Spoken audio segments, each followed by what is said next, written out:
কারো জীবনে যদি নেককার নারী এসে যায়, দুনিয়ার সবচাইতে শ্রেষ্ঠ সম্পদের মালিক আল্লাহ তাকে বানায়া দিলেন। দিনদার স্ত্রী খুবই জরুরি, খুবই দরকার। তো এই জন্য দিনদারিতা দেখে মেয়েকে বিয়ে করা। আল্লাহ আমাদের সকলকে এই হাদিসগুলা বুঝে এর উপর আমল করার তৌফিক দান করেন।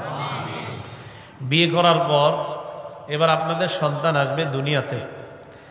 সন্তানটা ছেলে হতে পারে, মেয়ে হতে পারে। বলেন, সন্তান কি হতে পারে? মেয়ে হতে পারে।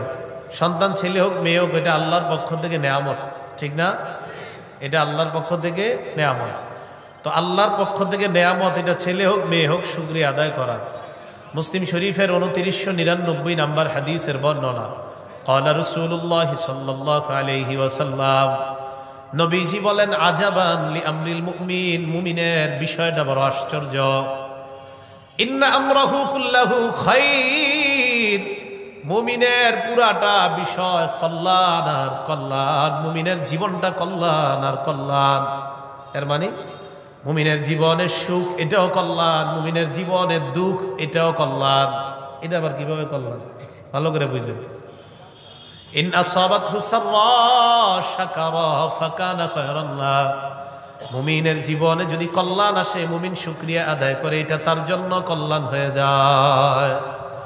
ওয়া ইন আসাবাতহু দাররা সাবারা ফাকানা খায়রান লাহ, মুমিনের জীবনে বিপদ আসলে মুমিন ধৈর্য ধারণ করে, ধৈর্য মুমিনের জন্য কল্যাণকর হয়ে যায়। তাহলে মুমিনের জীবনে সুখ আসলে শুকরিয়া, দুঃখ আসলে ধৈর্য। শুকরিয়াও কল্যাণ, ধৈর্য কল্যাণ।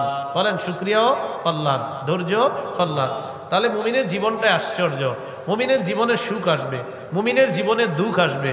শুকরিয়া আদায় করবে যদি কল্যাণ পায়, দুঃখ পাইলে ধৈর্য ধারণ করবে।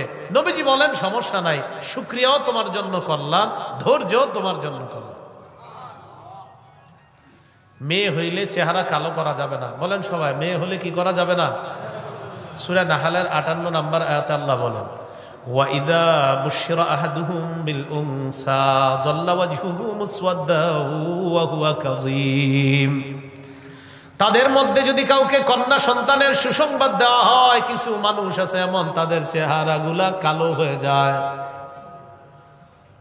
ভুরু কুসকায়, কপাল কুসকায়, ওয়া হুয়া কাযীম, মেজাজটা বেশি ভালো না। মেয়ে সন্তান হইছে, মেজাজটা খারাপ, কপাল কুসকায়, চেহারাটা কালো হয়ে যায়। মেয়েটার দাদা বাংলাদেশ থেকে ফোন দিছে, সৌদি আরব থেকে সন্তান আব্দুর রহমান, একটু আগে তোমার একটা ফুটফুটে কন্যা সন্তান দুনিয়াতে আসছে। মেয়ের বাপেরও চেহারা কালো। বন্ধুরা জিজ্ঞাসা করে, কি ব্যাপার, তোমার স্ত্রীর সন্তান সম্ভব ছিল, কি খবর? কইতে চায় না যে মেয়ে হইছে। শুধু মেয়ে হইলে এদের আপনার চেহারা খারাপ। 14 গোষ্ঠী আছে কিছু ফ্যামিলি, সবগুলার চেহারা কালো হয়ে যায়। মেয়ে হইছে, এই মেয়ে কি, এটা কি হের দোষ? মেয়ে দিছে কে? বলেন, আল্লাহ দিছে। তাহলে মেয়ে হইলে চেহারা কালো করা যাবে না। যেগুলো বিয়ে করছেন নতুন নতুন, বলেন ছেলে মেয়ে যেটাই হোক, এটা কার নেয়ামত? মেয়ে হইলে কি চেহারা কালো করা যাবে? এবার আসেন, এক মেয়ে আছে কাদের? দেখি হাত তুলেন তো। এক মেয়ে,